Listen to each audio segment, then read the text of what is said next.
প্রোগ্রামে আমি একাধিকবার এসেছি এবং অত্যন্ত সচেতনামূলক একটা এই ক্যাম্পেইন রাউন্ড টেবিল হোক বা বিশ্ব কৃষি দিবস উপলক্ষে তারা যে প্রোগ্রামগুলো করে কিংবা প্রতি বছর আমি দেখলাম প্রেজেন্টেশনে টাঙ্গাইলে যে ক্যাম্পটা হয় সেখান থেকে বিভিন্ন মানুষ যে উপকারগুলো পায় এবং ক্যাম্পসের মাধ্যমে অধ্যাপক সামাদ দেশের জন্য তার অবস্থান থেকে তার কলিগদেরকে নিয়ে সহযোগিতায় যে আয়োজনগুলো করে প্রথমে আমি তার জন্য তাকে ধন্যবাদ জানাতে যাচ্ছি। তার সঙ্গে আমার পরিচয় আরও 10-15 বছর আগে তার এরকম প্রোগ্রামের মাধ্যমে এবং আমার মা তার রোগী ছিলেন। তো আমি প্রথমে মনে করতাম যে ওনার কোনো কি উদ্দেশ্য আছে কিনা, উনি কি দেশের রাজনীতিতে ইনভলভ হতে চান কিনা, বাট পরবর্তী পর্যায়ে ওনার এই প্রোগ্রামে আসার মাধ্যমে আমি দেখতে পেলাম সুনিশ্চিত যে একজন মানুষ অত্যন্ত তার লিমিটেশনের মধ্যে থেকে এবং এখানে যারা আলোচক আছেন তাদের অনেককে আমি আগে দেখেছি তাদের সহযোগিতায় একটা কাজ করে যাচ্ছেন, মহতী কাজ করে যাচ্ছেন। বাট এখানে আমি খুব খুশি হতাম যদি থাকতো, মানে সবসময় যদি যারা এটা রিলে করতে পারে যে দাবিগুলো এখান থেকে আসলো, যে কি করলে প্রকৃত সমাধান হতে পারে, স্বাস্থ্য অধিদপ্তর সরকার যারা চালায় যাদের দ্রুত পদক্ষেপগুলো নেওয়া দরকার এই সমস্যা থেকে উত্তরণের জন্য, তারাই হচ্ছে মেন ড্রাইভিং সিটে আছেন। তো আমার মনে হয় যে তারা নিশ্চয়ই এই অনুষ্ঠানের বক্তব্য মূল উৎপন্ন বিষয়গুলো শুনবেন এবং আগামীতে সহযোগিতা করবেন, হাত বাড়িয়ে দিবেন যে সমস্ত লোকজন এখানে তাদের গুরুত্বপূর্ণ মতামত দিচ্ছেন, ক্যাম্পস যেভাবে তার পরিকল্পনা করছেন তাদেরকে আরও কীভাবে মানুষের সহযোগিতার দোরগোড়ায় নিয়ে যায়।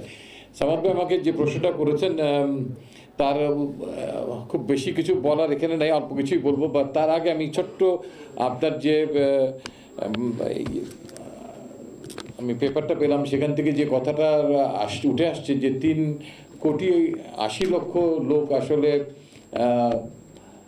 আক্রান্ত, প্রাথমিকভাবে হোক বা সিকেডি হোক সেভাবে আক্রান্ত। তার মানে আপনি কিন্তু হিসাব করে দেখেন আমরা পুরো জাতি আক্রান্ত। আমাদের প্রতিটা পরিবারে যদি 5 জন সদস্য থাকে, বাপ মা ছেলে মেয়ে ভাই বোন হিসাব করি, তাহলে আমাদের প্রতি ফ্যামিলিতে অলমোস্ট একজন করে মানে হিডেন কিডনি রোগী অথবা সিকেডি রোগী নিয়ে আমরা বসবাস করছি। স্যার বললেন, হারুন স্যার, যে 22%। বেসিক্যালি একটা মানুষ আক্রান্ত মানে কি তার পরিবার আক্রান্ত, এবং এটা কিন্তু খুবই উদ্বেগের বিষয়। আমি আশা করব যে আগামীতে যদি এই ফিগারটাকে আরেকটু এলাবোরেটলি বলা যায় যে কোন বয়স থেকে, এখানে শিশুদের কথা আমি শুনলাম যে এই প্রথম 5 বছরের মধ্যে কারা আক্রান্ত হচ্ছে, কোন এইজ গ্রুপে কত % লোক আক্রান্ত হচ্ছে, তাহলে কিন্তু আমাদের কাছে বার্তাটা পৌঁছে যাবে। কারণ আমাদের ফুড হ্যাবিট কিন্তু আমরা যখন বাচ্চা ছিলাম তখন একরকম ছিল, স্যাররা কি খেয়েছে আমি ধারণা করতে পারি। এখন আমাদের ছেলেপেলেরা যাদের বয়স 28-30 তারা কি খেয়েছে, এবং এখন যারা ছোট আসছে দেশে এবং গ্রামগঞ্জে, প্রত্যন্ত গ্রামগঞ্জে আমি দেখি যে হারে খাবারের প্যাটার্ন চেঞ্জ হয়ে যাচ্ছে, দোকানে চিপস কোক এই ধরনের জিনিসপত্র ঝুলে। তো আগামী আসলে আমার ফ্যামিলিতে আমি 85-এ কিডনি ট্রান্সপ্ল্যান্ট হয়েছে। আমি ইমেইল লিখতাম ব্যাঙ্গালোরে ডক্টর সুন্দরের কাছে, লিভার ট্রান্সপ্ল্যান্ট হয়েছে। আমি অনেক কিছুর মধ্যে দিয়ে গিয়েছি। তো আলটিমেটলি ডায়ালিসিস হওয়া মানে কি আপনার and transplant, by that time you are finished, আপনার ফ্যামিলি তখন ধ্বংসের পথে যাবে। আপনার এটাকে মেনটেন করা উচ্চবিত্তর পরে is extremely difficult. So that আমাদের অত্যন্ত ক্যাম্পিংটা করতে হবে অ্যাগ্রেসিভলি, যাতে আপনার কিডনি রোগ না হয়। আপনি কী খেলে এই ধরনের রোগে পড়তে পারেন, উচ্চ রক্তচাপ কীভাবে অ্যাভয়েড করতে পারবেন। সরি, আমি কিন্তু আমার কথা সাউন্ডস বিট ডিফারেন্ট, বাট আমি পেশেন্টদের আলোক থেকে কথাগুলো বলছিলাম।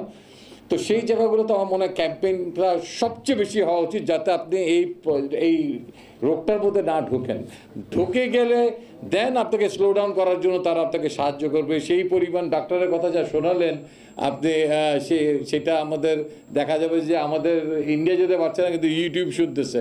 আমরা ইউটিউবে দেখতে চাই, আমরা টেলিভিশনে দেখি, বাট আমার মনে হয় যে আপনাদের প্রত্যেকের ইউটিউব চ্যানেল থাকা উচিত। আমি আরেকটা রিকোয়েস্ট জানাবো যে আমাদেরকে ডায়েটিশিয়ানের কাছে পাঠানো হয়, রেনাল এক্সপার্ট ডায়েটিশিয়ানও আসা উচিত। বিকজ আমি কি খাবো না খাবো ইন জেনারেল বলে যায়, আমাকে 50 গ্রামের রেস্ট্রিকশন করে দিচ্ছেন। তো 50 গ্রাম আসলে 100 গ্রাম মাংসের মধ্যে কত গ্রাম প্রোটিন থাকে, আরও এলাবোরেটলি আমাদেরকে শিক্ষিত করা উচিত। আমরা নিজেরাও অনেক সময় কনফিউজড হয়ে যাই। আমি সরি, আমি একটু মাইকটা পেয়ে একটু ডিফারেন্ট লাইনে চলে গিয়েছিলাম, কারণ আমি নিজে আসলে স্টেজ 2 পার হয়েছে কিডনি রোগ, আমার মারও ছিল। সো সেই দ্যাটস ওয়াই আমি ভুক্তভোগীর মধ্যে হতে যাচ্ছি। That's why I got an opportunity to say something. আমার 60-এর নিচে আগে পিছে আমার ইজিএফআর থাকে। বাট যাই হোক, আমি যেটা বলতে যাচ্ছিলাম, আসলে এই বার্তাটা যাওয়া উচিত কীভাবে, সামাদ ভাই যে কথাটা বললেন, আসলে খেলাধুলা কমে গেছে। আমাদের আমলে আমরা খেলাধুলা করতাম, আমাদের হাঁটা চলা ছিল। আমি আসাদ গেট থেকে নীলক্ষেত নেমে হেঁটে যেতাম ঢাকা ইউনিভার্সিটিতে। সো দ্যাট আমাদের মুভমেন্টগুলো ডিফারেন্ট ছিল। এখন আমাদের শহরের মুভমেন্টও চেঞ্জ হয়ে গেছে। আমি গ্রামের সঙ্গে রিলেটেড, আমাদের গ্রামে 2 মাইল হেঁটে যেতে হতো, এখন 2 মাইলের প্রতিটাই রিক্সা যায়, কিংবা ওই যে ব্যাটারি চালিত রিক্সা যায়। সো গ্রামের লোকজনের মুভমেন্ট আমি দেখি যে আগে যারা শারীরিকভাবে সুস্থ ছিল তারাও দে আর হেডিং ফর এই মানে কোনো না কোনো অসুখের দিকে তারা ধাবিত হচ্ছে। সো এই মুভমেন্টটা আসলে সব জায়গাতে কমে গেছে সামাদ ভাই। আমাদের শহরে খেলার মাঠ নাই, কিংবা এই মোবাইল ফোন কিংবা কম্পিউটারের কারণে এটা আসলে খুব যে তাদেরকে উদ্বুদ্ধ করা যাচ্ছে, আমরা সেটা পারছি না। সেই জায়গাতে আমার মনে হয় যে নগরের যারা গড়ছে, এখন নগর পিতাটা ছড়িয়ে গেছে বিভিন্ন জেলাতে, তাদেরকেই ব্যাপারে আগ্রহী হতে হবে। আমাদের বিভিন্ন টুর্নামেন্ট করতে হবে। আমরা আগে আমাদের পাড়াতে যে ভিত্তিক ক্লাবগুলো ছিল সেগুলো চালাতাম, আমাদের ছোটোবেলায় আমাদের সিনিয়ররা সেখানে সহযোগিতা করতো। তো এই জিনিসগুলো আবার আমাদেরকে জাগ্রত করতে হবে সামাজিক কর্মকাণ্ডর মাধ্যমে এবং সরকারের একটা সুস্থ পরিকল্পনার মাধ্যমে। আমার মনে হয় যে, আর আমাদের ফুটবলার স্টার ছিল আমাদের সময়, মনে হয় মুন্নাকে এখানে আমার যারা বসে আছেন ফুটবলার হিসেবে আমার সময় ছিলেন, যার কিডনি ট্রান্সপ্ল্যান্ট হয়েছিল, কিন্তু উনি পরে মারা যান। তো এরকম কিন্তু স্পোর্টসম্যানদের মধ্যেও কিন্তু এই রোগ আছে, আমরা কিন্তু এটা নিয়ে ডিসকাস করি। তো আমার বিশ্বাস যে এই স্পোর্টসের মাধ্যমে যে শারীরিকভাবে সুস্থ থাকলে অনেক রোগকে প্রতিরোধ করা যায়। হাঁটার অভ্যাসটা সেটাও করতে হবে। আমরাও কিন্তু ওবিস, আমি নিজেও ডেফিনেটলি ওই কাতারে পড়ি, কিন্তু আমাদের বিভিন্ন কারণে আমাদের হাঁটা হয়ে ওঠে না, বা সেই জিনিসগুলো যদি আমরা রেগুলারাইজ করতে পারি, তো আমার মনে হয় এখান থেকে কিছুটা আমরা উন্নতি সাধন করতে পারবো। বাট আমাকে এখানে ডাকার জন্য, আমন্ত্রণ জানার জন্য ধন্যবাদ জানাচ্ছি। অনেক হয়তো বেশি সময় নিয়ে ফেললাম সামাদ ভাই, দুঃখিত।